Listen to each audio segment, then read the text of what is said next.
Hey, welcome back. So I kind of did my homework and checked a couple of things, and Wikipedia for the rescue. If you go to the Negamax article and you look a little bit down, you find Negamax with alpha beta pruning and transposition tables. And here you can see a couple of things that are different to what I'm doing. The first thing is they look up the transposition table, they check if it's valid, okay, and whether the depth of the entry is bigger than our current depth, and then there's these three categories. One is the exact match, lower bound, and upper bound. If it's a lower bound, we set alpha to whatever the maximum of both is, and if it's an upper bound, we set beta to whatever the minimum of both is, and then maybe we immediately get a cutoff, and then we can immediately return. And another thing that is different is, okay, this is the Negamax part, okay, cool. The way the entries are stored. So what I did is I basically only covered this case, which is not quite correct. If the value we found in our loop here, the value is the best score we found while searching. If this is smaller than the original alpha, it means we found an upper bound, which up here could give us a lower beta value when we look it up. If the value is bigger than beta, then we have a lower bound, which was basically this cutoff.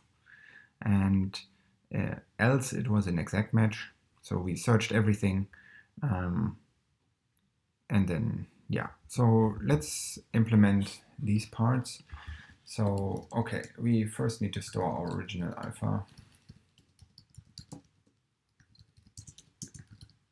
And I should probably put this all the way on top, because otherwise we might overwrite it.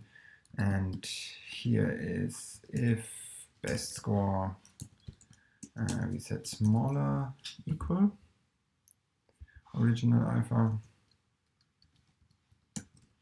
If the best score is smaller or equal, then we have a hash type equals alpha beta upper bound. Let's also use this naming lower bound, upper bound. So 2, and this one will become a 3. Alpha beta upper bound if best score bigger equal or strictly bigger beta. Good. Our beta hash type equals alpha beta lower bound. This was our cutoff.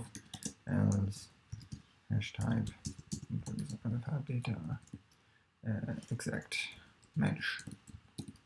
And then here we do store our hash type best move alpha beta depth. Okay, I think this is fine. Up here we check the entry if it was an exact match.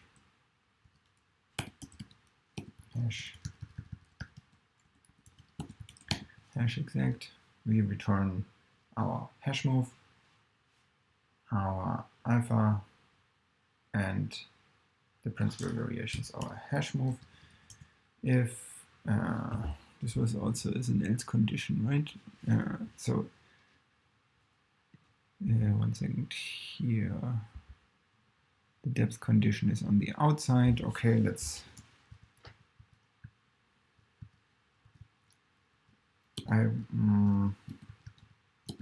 okay, let's do this. If for now this is super nested, we're gonna make it a bit smaller in a second.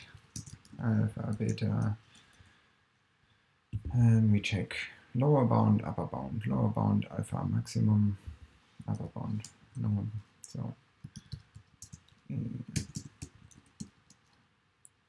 maximum alpha and best score, no, hash alpha.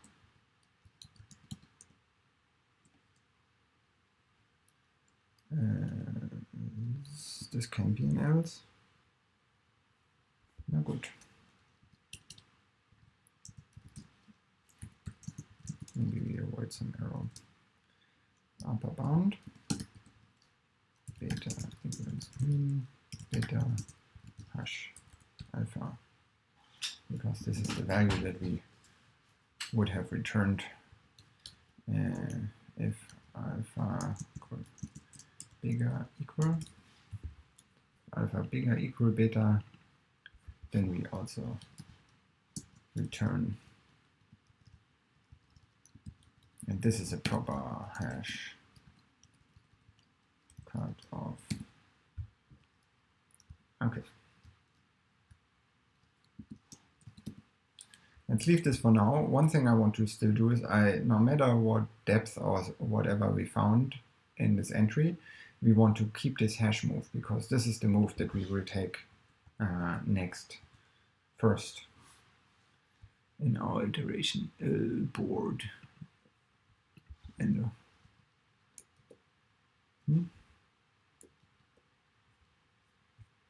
what's happening here? Did my auto formatting screw this? Whatever. Let's see.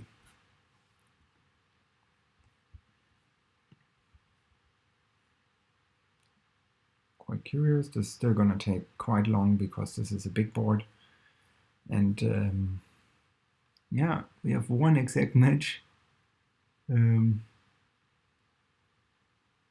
Quite some cutoffs. As you can see before, I committed all the stuff in between the episodes, so I also want to try to make the commit messages specify after which episode we are, so that if you ever want to check this out, it's fine. So 23 seconds went down to 12. Of course, this result is not super surprising, because nothing's, I know, game is correct, because nothing's happening on a board like this. Okay, let's check here, how deep can we go, and do we still get the same moves? This looks pretty much better than before. This is vanilla Nigger Scout with alpha beta search. We went down to 15 in lots of hundreds of seconds, and here you can see we find, ignore the principal variation for now. This is kind of broken because of our hash table cutoffs. But you can see at 15 it's a -1, -13, so the numbers still match. We're just much faster. Look at this. Like here it took hundreds of seconds to go down to 15, and here we are at 17 already in just in total under a minute.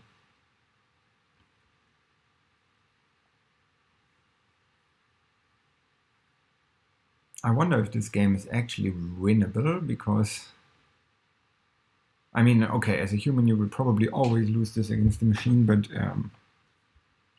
yeah.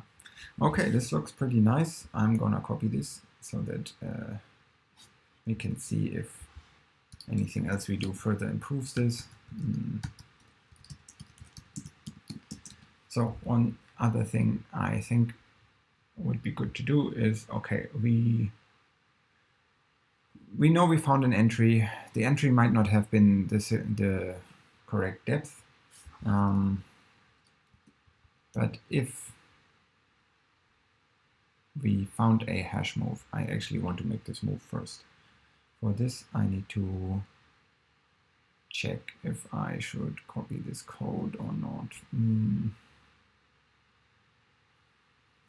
Okay, let's 1 second.